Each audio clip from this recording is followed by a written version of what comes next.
자, 오늘 국회에서 대법원장 청문회를 진행했는데 대법원장은 출석하지 않았습니다. 이에 민주당은 다음 달 예정된 대법원 국정감사를 하루 늘려서 사실상 국정감사가 아닌 조희대 대법원장 청문회를 진행한다는 계획입니다. 자, 이런 가운데 이재명 대통령의 최측근이자 그림자 실세로 불리는 김현지 총무비서관은 부속실장으로 자리를 옮겼습니다. 국감 출석을 피하기 위한 꼼수 아니냐 이런 비판도 나오는데 이유 알아보겠습니다. 정치권 소식 더불어민주당 박성민 전 최고위원, 국민의힘 김현주 전 대변인입니다. 어서 오십시오. 안녕하십니까. 안녕하세요.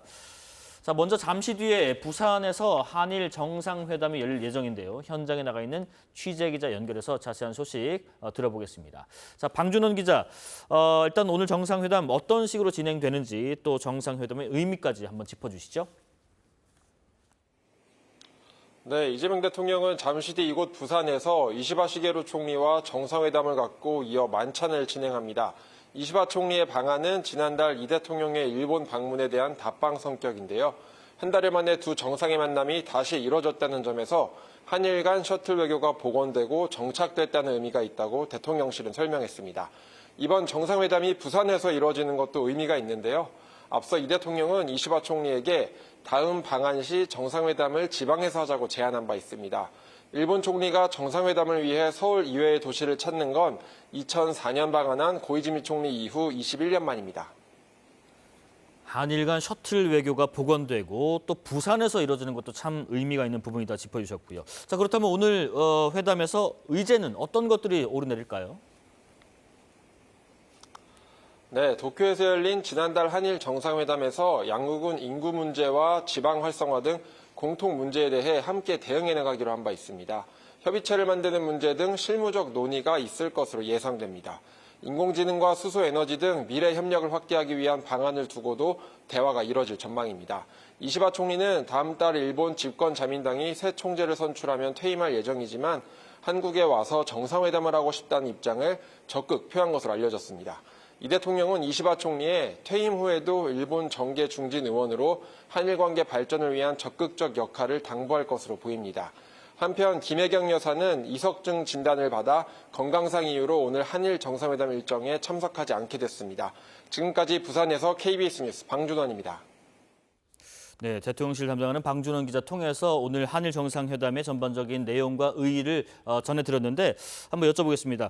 지금 도쿄 회담 뒤에 한 달여 만에 두 정상이 다시 만나는 것이고 이시바 총리가 한국에 와서 정상회담을 하고 싶다라는 뜻을 적극적으로 피력했다라고 알려졌는데 어떤 이유일지 또 무슨 얘기를 하려는 건지 좀 궁금합니다. 박성민 최고위원님. 일단 양국 다 이제 셔틀 외교의 복원이라는 점에 큰 의의를 두고 있는 상황이고요. 네. 양국 간의 교류가 있은지 국교 정상화를 한 지 60주년을 맞이해서 좀 유의미한 대화가 오갈 수 있는 소통의 장으로 꼽히고 있습니다. 네. 그리고 사실은 이것은 이제 답방의 성격이 강한 것이고요. 지난번에 일본에 가서 정상회담을 우리 대통령께서 하셨기 때문에 그 뒤에 꼭 한번 다시 만나고 싶다라고 이야기를 한 것은 양국 간의 관계가 그만큼 우호적이고 두텁다라는 것을 보여주는 하나의 방증이기도 합니다.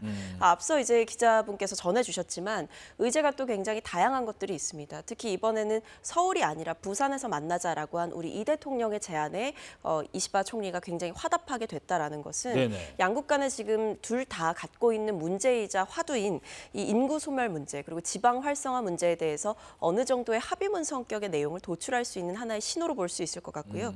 그 외에도 이제 미국발 관세 협상에 대한 여러 가지 경험을 공유할 수 있는 계기도 될 수가 있고 그 외에도 이제 미래 산업과 관련한 인공지능 문제 이런 부분도 얘기할 수 있을 것으로 예상이 되고요. 네.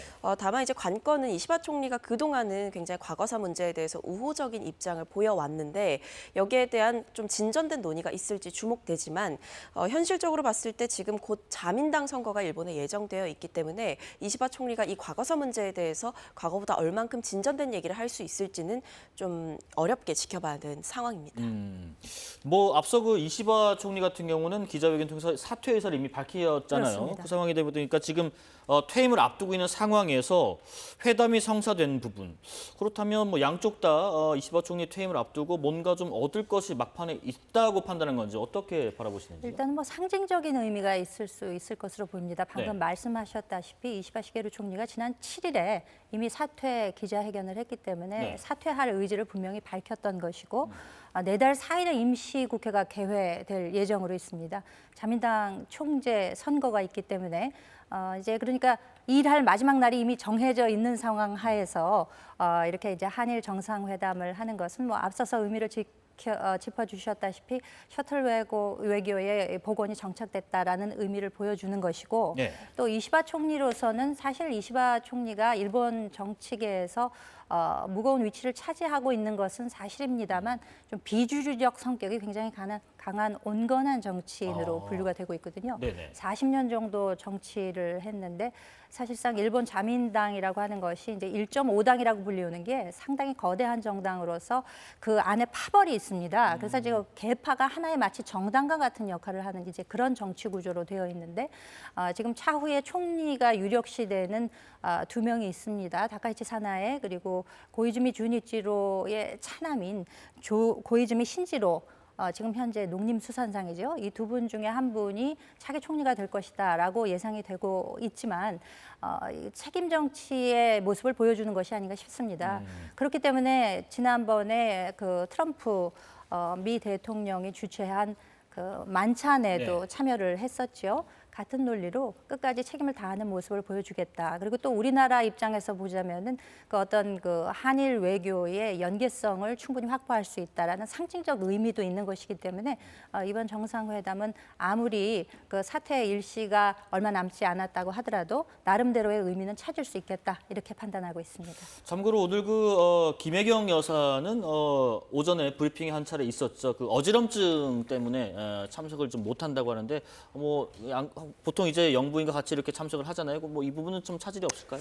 네, 뭐 아무래도 이제 건강상의 이유가 네. 있다라는 점을 명확하게 대통령실에서 밝힌 건데요. 이제 갑작스러운 어지럼증이 있었고 진단을 해보니 이석증이다. 그러니까 이석증이라는 게 저도 사실은 경험이 있어서 아는데 그러세요? 네. 그게 갑자기 생기는 경우들이 있더라고요. 그러니까 뭐 전조 증상이 있었던 게 아니라 갑자기 어지럽기도 하고 뭐 어지럼증이 심해지는 경우도 있고 그래서 정상적으로 좀 거동하기가 어려울 정도로 아플 때도 있는 거라서 사실은 외교 일정을 수행하기에는 좀 무리가 있겠다라는 판단을 하신 게 아닌가. 근데 다만 이제 부차적인 논란이라던가 이런 것들이 불거질 수 있으니 네. 선제적으로 이 영부인의 건강 상태에 대해서 공개적으로 그리고 공식적으로 브리핑한 것으로 보입니다. 예. 자, 이어서 국회 소식 알아보고요. 한일 정상회담 소식은 저희 방송 중간에 혹시 소식이 들어오면 자세하게 전해드리겠습니다. 어젯밤에 국회 본회의에서는요, 필리버스터가 끝난 뒤에 증감법으로 불리는 국회 증언감정법 개정안이 국회를 통과했습니다. 이 정부조직법 개정안을 포함해서 민주당이 추진한 4개의 쟁점 법안이 모두 처리가 된 셈인데 원래는 국회에 특별위원회 활동 기한 내에서만 위증 고발을 할 수 있었는데 이제는 특별위원회가 종료되더라도 위증자에 대한 고발이 가능해지도록 개정이 된 겁니다. 우선 좀 여쭤볼게요. 민주당에서 이 법 개정이 필요하다고 본 이유 한번 들여다보겠습니다. 그러니까 일단은 이제 뭐 국정조사 특위라던가 네. 이렇게 중요하게 국민들 앞에서 진상을 밝혀야 되는 사안에서 중요한 증인들을 이제 불러서 이야기를 듣는 경우가 보통인데 그 과정 가운데에서 국민들 앞에서 그리고 국회를 농락하면서 위증을 하시는 분들이 있습니다. 그러니까 그 상황에 대해서 그렇다면 국회는 분명하게 책임을 물어야 되는 것이고 이것은 또 수사기관과 어떻게 보면 그 이전에 수사기관이 할 수 있는 조치 이전에 국회에 와서 위증한 이야기를 하는 것에 대해서는 분명한 책임이 필요하다라는 생각이 드는데요.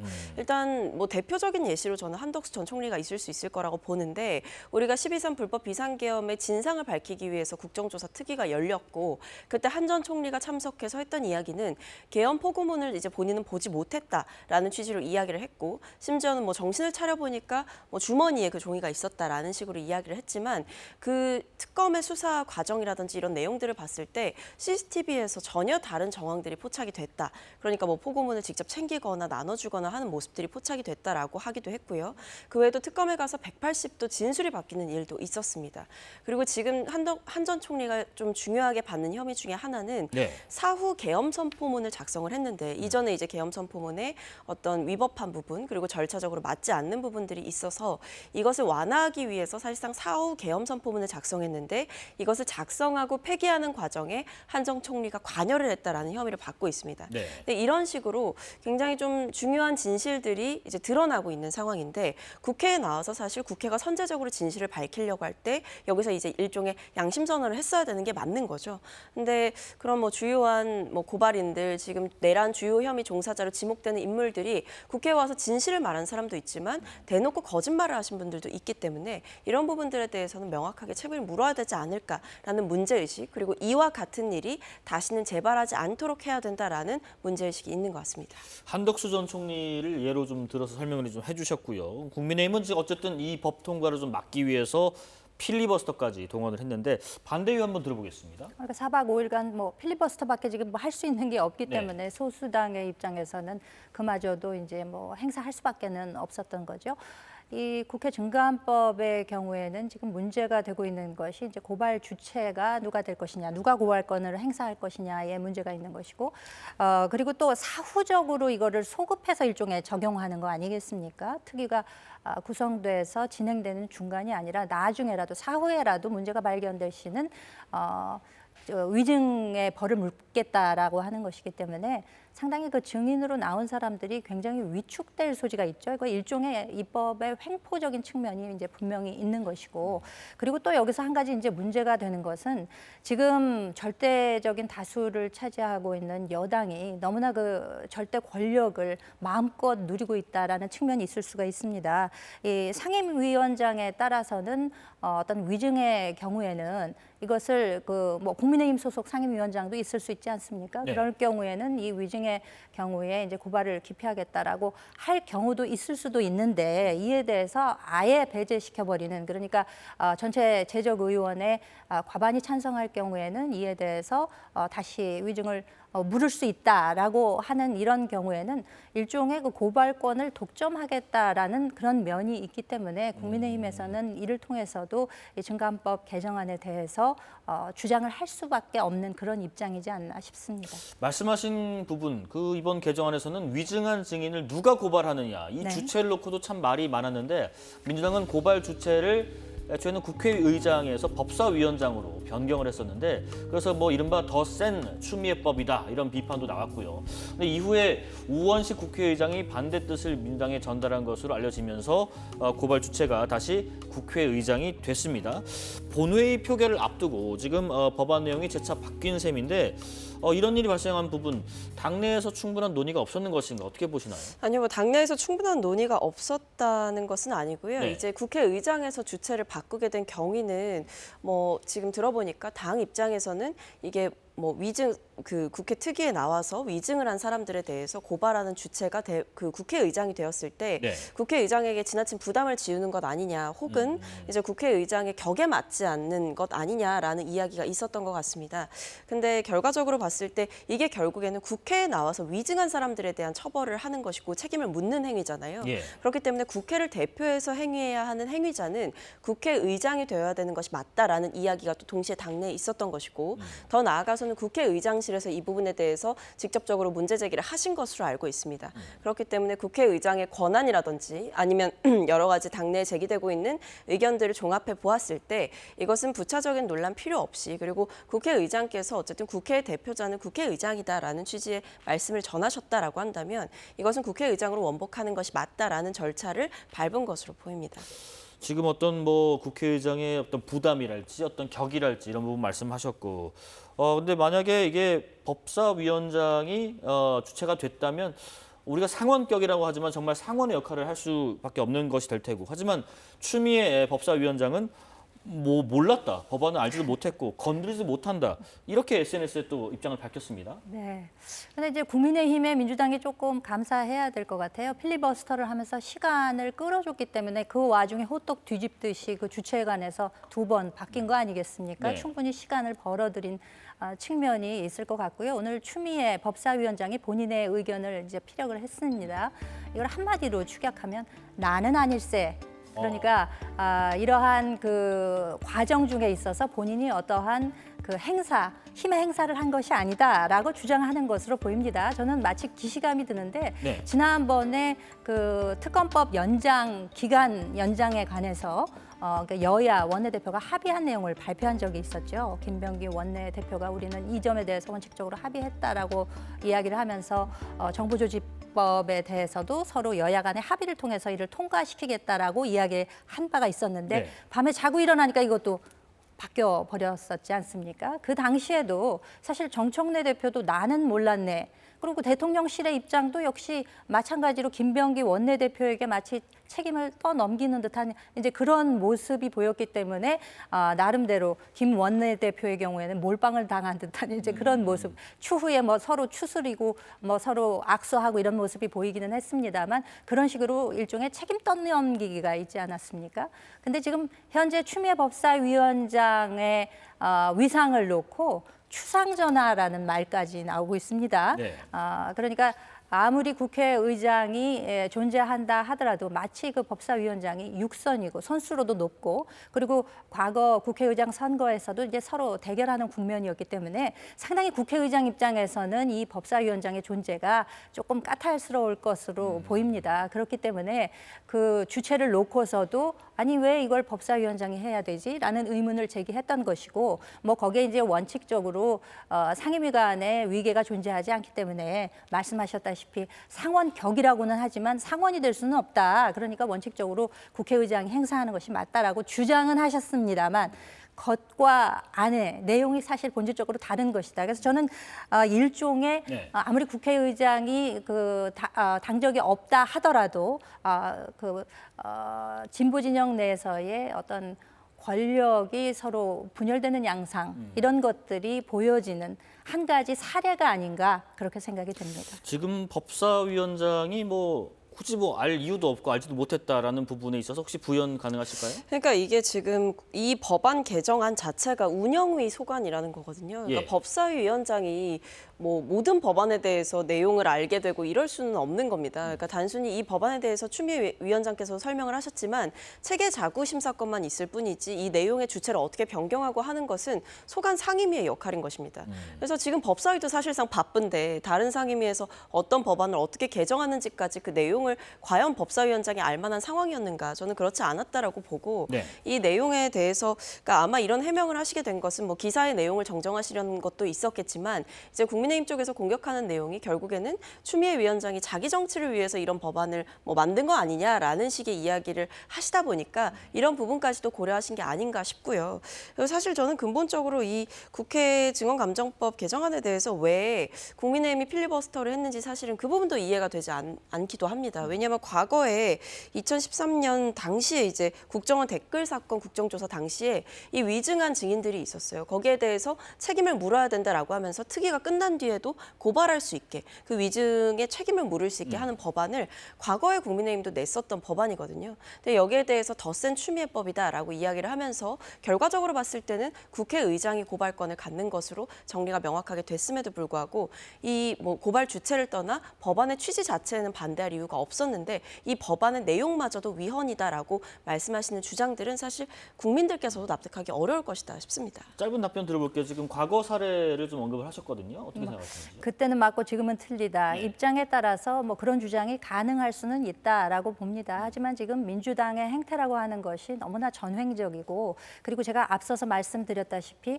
여야 간에 어렵게 극적으로 합의된 사항에 대해서도 정말 손바닥 뒤집듯이 그것을 깨는 모습을 보면서 이미 여야 간의 신뢰가 깨져 있는 바닥이 난 그런 상태라고 볼 수 있겠죠. 그렇기 때문에 이런 모든 법안들에 대해서 심지어는 비쟁점 법안에 관해서도 이에 대해서는 우리가 뭐 69박 70일 필리버스터를 하겠다 이런 그 각오를 가지고 대할 수밖에는 없는 그런 입장이다라는 점을 말씀드리겠습니다. 자, 그리고 민주당에서는 오후 2시부터 조희대 대법원장 대선 개입 의혹 관련된 청문회를 진행하고 있는데 하지만은 조 대법원장이 불출석해서 통보를 해서 증인석은 빈 상태고요.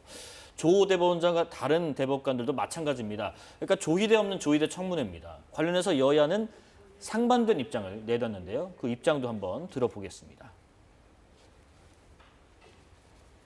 출석하지 않겠다는 이런 이제 불출석 사유서를 제출을 해서 어쨌든 국회에서는 국민의 대리인으로서 국민들 앞에 약속을 드렸기 때문에 청문회를 개최할 수밖에 없고요. 예. 아직도 시간이 남아 있기 때문에 국민들 앞에서 해명할 이런 기회를 놓치지 않으셨으면 좋겠다, 그런 생각입니다. 사법부 조리돌림 청문회는 대한민국 헌정사에 길이 남을 입법 폭거이자 민주주의 파괴의 흑역사로 기록될 것입니다. 애초에 근거조차 없는 의혹이었습니다. 정체불명의 AI 조작 음성인지 변조된 음성인지 유언비어 수준을 토대로 해서 사법부 수장을 국회로 끌어내리려는 시도 자체가 저열한 정치 공작입니다. 자, 지금 민주당에서는 국회법에 근거해서 본회의나 위원회가 특정 사안에 대해서 질문하기 위해서 대법원장 등을 출석을 요구할 수 있다는 입장인데 지금 조 대법원장 불출석에 민주당 일각에서는 어떤 탄핵 언급까지 나왔고요. 대법원 현장 검증이나 불출석에 대한 고발 조치를 할 수 있다는 말도 나왔는데 조금 전에 법사위에서 다음 달 15일에 대법원 국감시 현장 검증하는 것을 의결을 했다라고 합니다. 지금 이 이상의 실행 방안도 옮길 수 있을지 어떻게 생각하시는지요? 뭐 일단은 이제 당의 방침은 일단 이번 이 청문회 같은 경우에는 그대로 진행을 한다라는 결론을 냈었고요. 네. 물론 이제 주요 증인들이 나오지 않고 주요 인물들이 나오지 않지만 그럼에도 의사진행 발언들을 통해서 의원들의 문제의식을 전달하겠다라는 방침은 있었던 것 같습니다. 그리고 더 나아가서 이제 국정감사가 다가오고 있는데 이제 대법원에 대한 국정감사를 할 때 그때 정말 치밀하게 해보겠다라는 취지의 이야기인 것이고 네. 그래서 그 대법원 국정감사를 하루 늘리고 이제 이번에 못다한 청문회를 그곳에서 하겠다라는 취지로 준비를 좀 맹렬하게 하겠다라는 것 같습니다. 근데 저는 기본적으로 뭐 삼권 분립 중요하다고 생각하고 사법부의 독립 역시도 중요하다라고 생각을 하지만 어쨌든 국회에서 묻고자 했던 것이 여러 가지 의혹들이 있고 그리고 대법원장이 사실상 정치의 중심에 섰던 그때 그날의 판결에 대해서 묻고자 하는 것입니다. 판결의 결과에 대해서 따지고자 하는 것이 아니라 그 판결이 이례적으로 빨리 나왔다는 그 과정에 대해서는 분명히 해명할 필요가 있다. 그 점에 대해서는 국민들 앞에서도 떳떳하다면 명확하게 밝힐 필요가 있다라고 생각을 했기 때문에 뭐 이번에 나오지 않은 점에 대해서는 아쉽고 그리고 사법 불신을 해소하기 위한 구체적인 방향에 대해서도 보다 심도 깊은 답변을 들어봐야 하는데 이 부분은 다가오는 국정감사에서 들어볼 수 있기를 기대하고 있습니다. 국정감사 기간이 아주 촘촘하고 빡빡하게 진행이 되거든요. 그런데 지금 말씀하신 것처럼 대법원 국정감사를 하루 늘려서라도 조희대 대법원장의 청문회 수준으로 강도 높게 대응하겠다 예고한 부분 어떻게 생각하시는지요? 그러니까요. 그런 국정감사 기간이라던가 과거에 그 뭐 인사청문회에서도 이틀을 뭐 사흘로 늘리고 이런 거 예사로이 민주당이 해왔던 일 아니겠습니까? 그런데 지금 방금 소개해드린 국회법 제121조 4항에 보면은 출석을 요청할 수 있다라고 돼 있습니다. 의무 조항은 아니죠.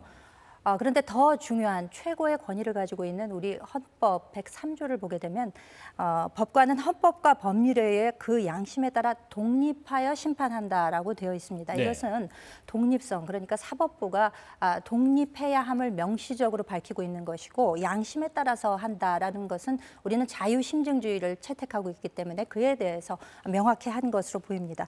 더군다나 그 법원조직법 65조를 보게 되면은 그 심판의 과정에 관해서는 말할 수 없도록 되어 있습니다. 만약에 이걸 나와가지고 증언을 하게 되면 이거 오히려 불법을 저지르게 되는 것입니다. 그렇기 때문에 대법원장이나 혹은 청문회에 요청받은 대법관들조차도 이것에 대해서 불출석 사유서가 아닌 의견서를 그러니까 적격이 있느냐 없느냐에 대한 문제의식이 있기 때문에 의견서를 낸 것이라고 생각을 하고요. 네. 지금 민주당 측에서 이렇게 청문회를 개최하고 국정감사를 통해서 압박하겠다고 하는 그 주요 요지는 딱 한 가지 아니겠습니까?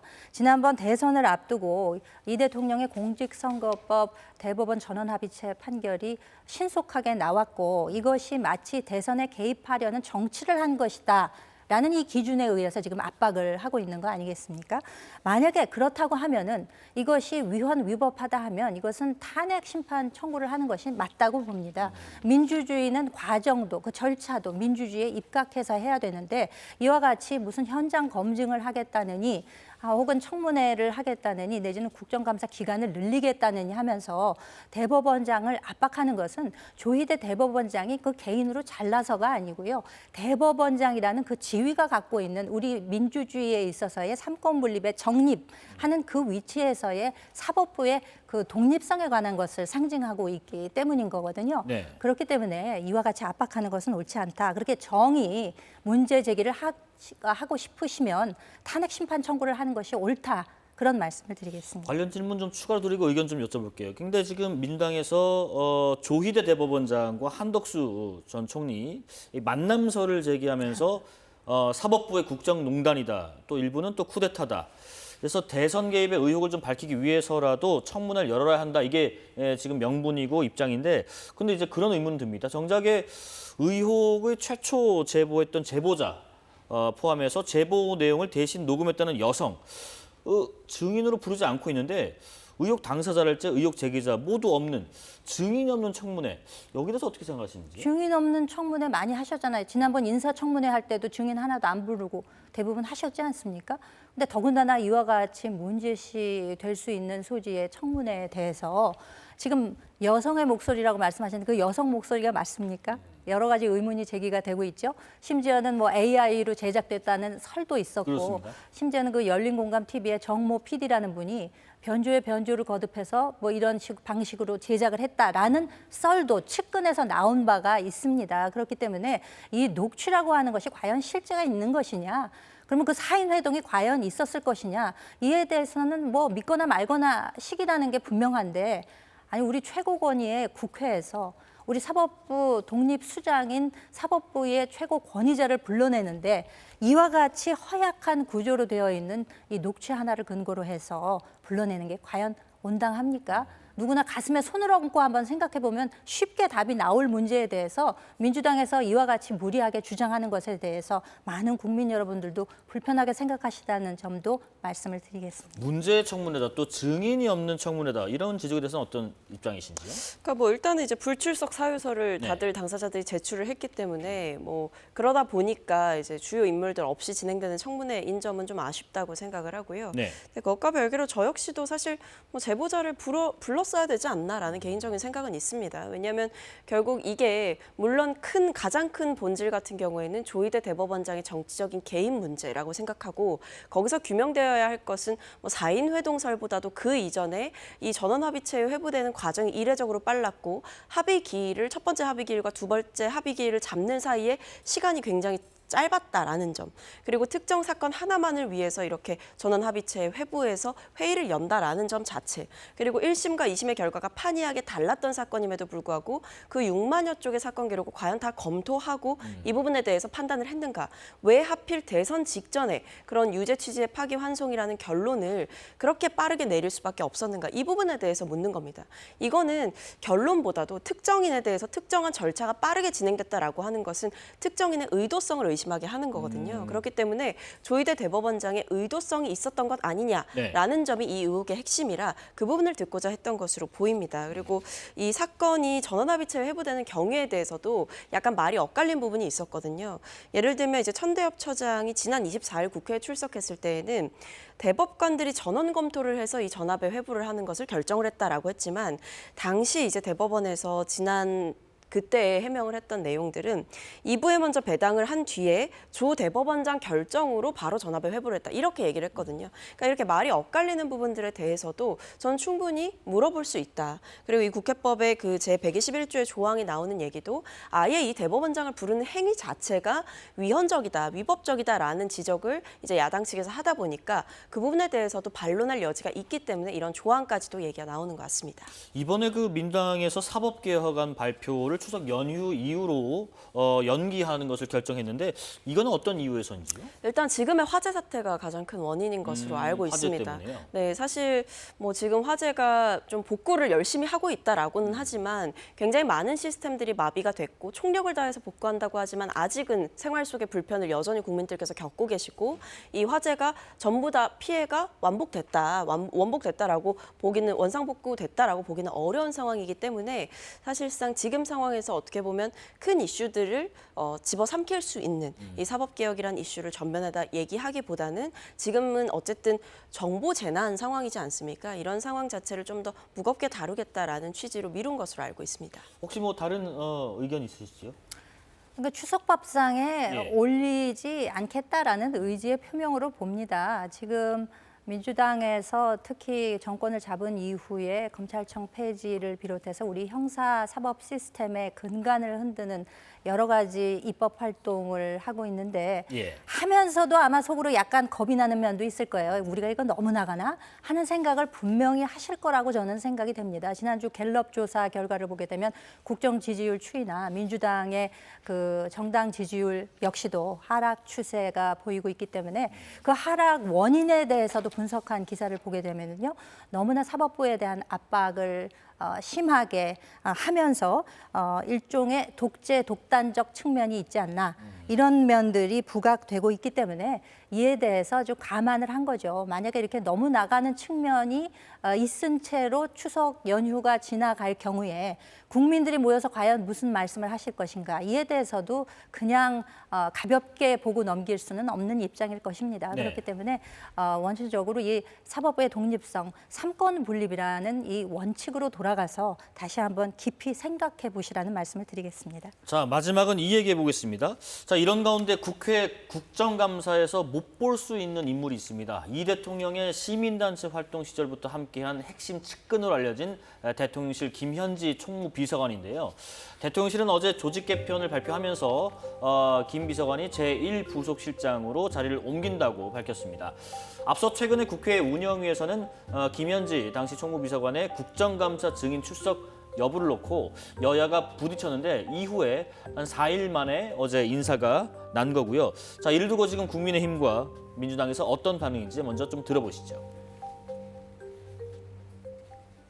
대통령실은 어제 오후 존엄 현지를 국정감사에서 지키기 위한 인사교체를 단행하며 김현지를 순식간에 V0 수준으로 끌어올리고 30년 넘게 국정감사에 예외 없이 출석한 총무비서관을 불출석시키려고 하다가 여론의 역풍이 불자 1993년 신설된 이래 단 한 차례로 출석한 전례가 없는 제2부속실장으로 발령내는 대단한 창의력을 보였습니다.